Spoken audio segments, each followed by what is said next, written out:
standing out amongst the greatest Roman warriors of the past is one Lucius Siccius Dentatus, better known as the Roman Achilles. Records indicate that Lucius was involved in 120 battles and fought at least 8 individual duels. These left a total of 45 scars on his body. Lucius happened to be alive during a tumultuous period in the Roman Republic. In the 4th century BC, Roman leaders were attempting to push through a tax increase. In 455, 2 men were appointed to be the new consuls of the Republic.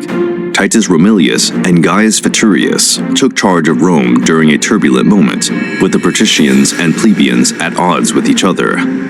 These people representatives, known as tribunes of the plebs, had for many years been demanding more rights for the plebs while attempting to curtail the patricians' powers. Lucius Siccius Dentatus was among the plebeian citizens. He was not a tribune of the plebs, but according to historians, he stood up for the poorest. Not surprisingly, his name was Dentatus, which means born with teeth. Lucius was probably given this moniker by the plebeians to honor his efforts against the patricians. Naturally, the consuls Titus and Gaius grew uncomfortable with Lucius's anti-patrician demonstrations. To silence Lucius and alienate him from the plebeians, Titus appointed him to a very dangerous mission. The Latin city of Tusculum had asked Rome for help, having been attacked by the Achaeans. Titus assembled an army, mostly made up of patricians, but also some plebeian volunteers, to defend his allies. Lucius had no desire to go and was extremely worried about the perils of the mission. He told Titus about it, but the consul cut him off, commanding him to remain silent. This shows us the authoritarian relationship between the patricians and plebeians. Lucius managed to survive the mission and, due to his bravery, was elected by the plebeian citizens as tribune of the plebs in 454. Lucius went on to accomplish several other feats for the plebs. The first was to help bring down the consuls Titus and Gaius for misappropriating soldiers' money for other purposes. As time went on, Lucius also joined several military campaigns, reaching the highest rank a plebeian could attain as centurion primus pilus.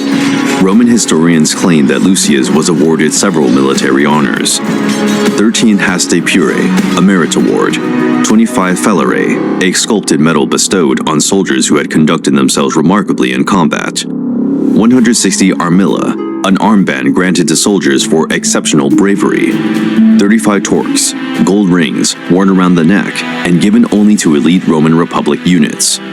And, finally, he won 26 crowns, including 14 civic crowns awarded for having saved the life of a Roman citizen, 8 golden crowns, 3 mural crowns, and a crown of grasses, the highest Roman military decoration and exclusively awarded to a general, commander, or officer who had saved a legion or the entire army.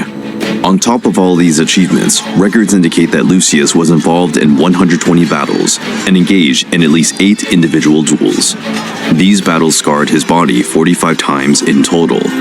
As a result of his fight for the plebs against the patricians, Lucius Dentatus was more commonly known as the Roman Achilles. And, because of his numerous military conquests, the Roman citizens looked up to him as a mythical example of bravery and dedication to the Roman Republic.